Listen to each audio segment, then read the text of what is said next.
राजा के यहाँ बुद्ध का जन्म हुआ। पिता ने ज्योतिषियों को बुलाकर भविष्यवाणी पूछी। उन्होंने कहा, या तो ये सम्राट होगा और या तो ये साधु होगा। एक तरह से देखा जाए तो सच्चा सम्राट भीतर से साधु होता है। जब ज्योतिषियों की भविष्यवाणी राजा ने सुनी तो वे घबरा गए कि मेरा बेटा साधु हो जाए, ऐसा ठीक नहीं होगा। राजा ने पूछा, कोई उपाय बताए, क्योंकि मैं चाहता हूँ कि राजा का पुत्र राजा ही बने। ज्योतिषियों ने कहा कि इसका लालन पालन वह पूरा जीवन बड़ी सावधानी से बिताना होगा, अर्थात आपका पुत्र सिद्धार्थ कभी किसी बूढ़े व्यक्ति को न देखे, कभी किसी बीमार व्यक्ति को न देखे और कभी किसी मरे हुए व्यक्ति को न देखे। जब तक ऐसा होगा तब तक ये राजा ही रहेगा। अगर ऐसा नहीं हुआ तो ये साधु बन जाएगा। राजा सुधोधन ने अपने पुत्र सिद्धार्थ के लिए बढ़िया से बढ़िया, बड़े से बड़े महल, अच्छे से अच्छा भोजन, दास दासियों और खाने पीने के सामान आदि वस्तुओं के ढेर लगा दिए। पिता ने पुत्र को सुख सुविधाओं में इतना उलझा दिया कि उसे बाहर का संसार याद ही नहीं आया। सुधोधन ने समझ लिया कि अब इतने सुखों के आगे साधु बनने का प्रश्न ही उपस्थित नहीं होता। वे निश्चित हो गए। राजा सुधोधन ने बिल्कुल पक्की व्यवस्था कर रखी थी कि उनका पुत्र सिद्धार्थ जीवन में कभी भी वृद्ध, बीमार और मृतक व्यक्ति को देख न सके, क्योंकि वे अपने पुत्र को खोना नहीं चाहते थे। वे सिद्धार्थ का जीवन ऐश्वर्य और सुख सुविधाओं में बीत रहा था। उनके जवान होने पर एक सुंदर कन्या यशोधरा से उनका विवाह हो गया। विवाह हो जाने पर सुधोधन की आधी चिंता मिट गई। अब तो शादी हो गई, अब कहाँ जाएगा? अब तो मेरा पुत्र बंधन में बंध गया, अब उसके कहीं जाने का सवाल ही नहीं उठता है।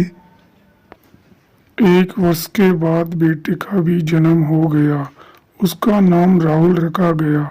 अब राजा सुधोधन को बिल्कुल पक्का विश्वास हो गया कि अब ये कहीं नहीं जा सकता। एक दिन सिद्धार्थ ने कहा कि पिताजी, आज तक मैंने कभी अपनी राजधानी नहीं देखी। आपकी आज्ञा हो तो आज देख आऊं। राजा ने कहा, हाँ हाँ, अवश्य जाओ, अपना शहर देखकर आओ। एक सारथी को भी साथ में भेजा गया कि राजा राजकुमार को राजधानी घुमा फिरा कर लाओ। फिर भी राजा ने चकाचौबंद इंतजाम कर रखा था कि कहीं चूक न हो जाए। सिद्धार्थ के लिए राजधानी के प्रमुख मार्ग खूब सजाए गए थे, पर घूमते घूमते सिद्धार्थ ने थोड़ा उल्टा मार्ग ले लिया।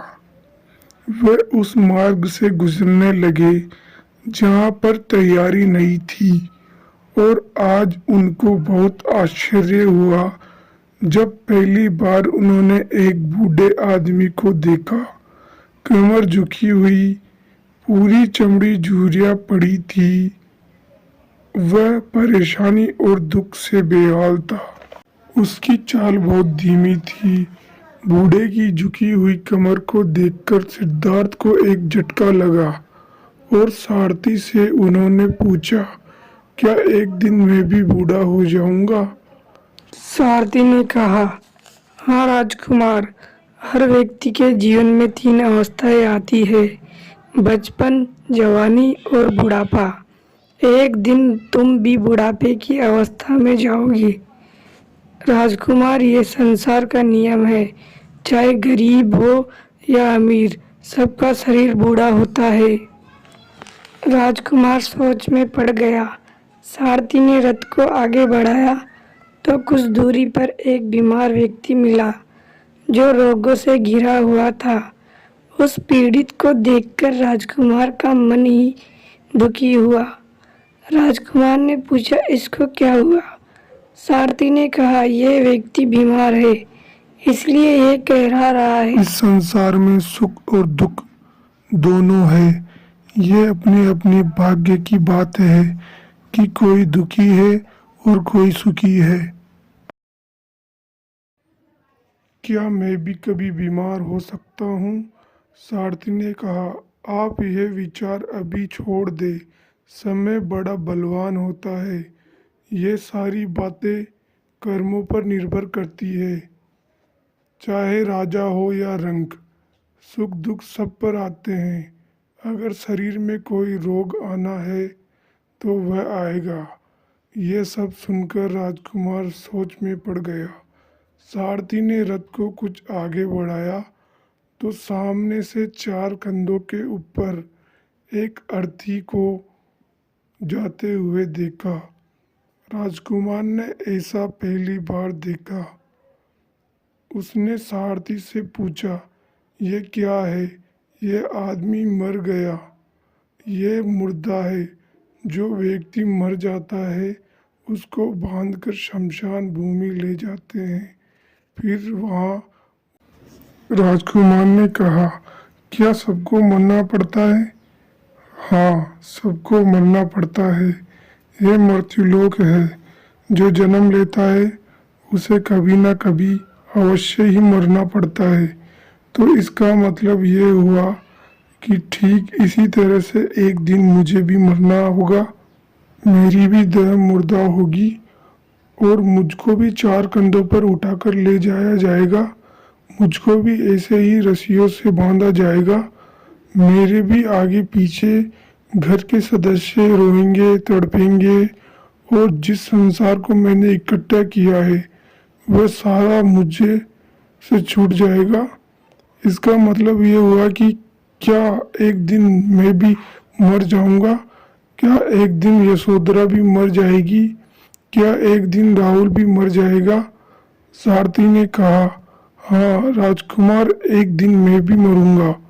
आप भी मरोगे, यशोधरा भी मरेगी और राहुल भी मरेगा, क्योंकि यहाँ सब मरने के लिए ही पैदा होते हैं। उस रात सिद्धार्थ सो न सके। सोचने लगे, क्या संसार में इतने दुख है, रोग है, बुढ़ापा है और ऐसे में खा पीकर कैसे जी सकता हूँ? नहीं नहीं, ऐसे मुझसे नहीं हो सकता। मुझे खोजना होगा उस सत्तू को जो दुख पीड़ा और शोक से रहित हो, जो भय भ्रम और भूल से परे हो, जो अनंत से भरा हो, जिसे पाकर और पाने की इच्छा न हो। सिद्धार्थ वैराग्य के शिखर तक पहुंच चुके थे। बस उसी रात उन्होंने घर छोड़ दिया। सारथी से कहा कि नगर की सीमा से दूर ले चलो। नगर के बाहर पहुंचकर सारथी को लौटा दिया। फिर कई दिनों तक वन में चलते गए।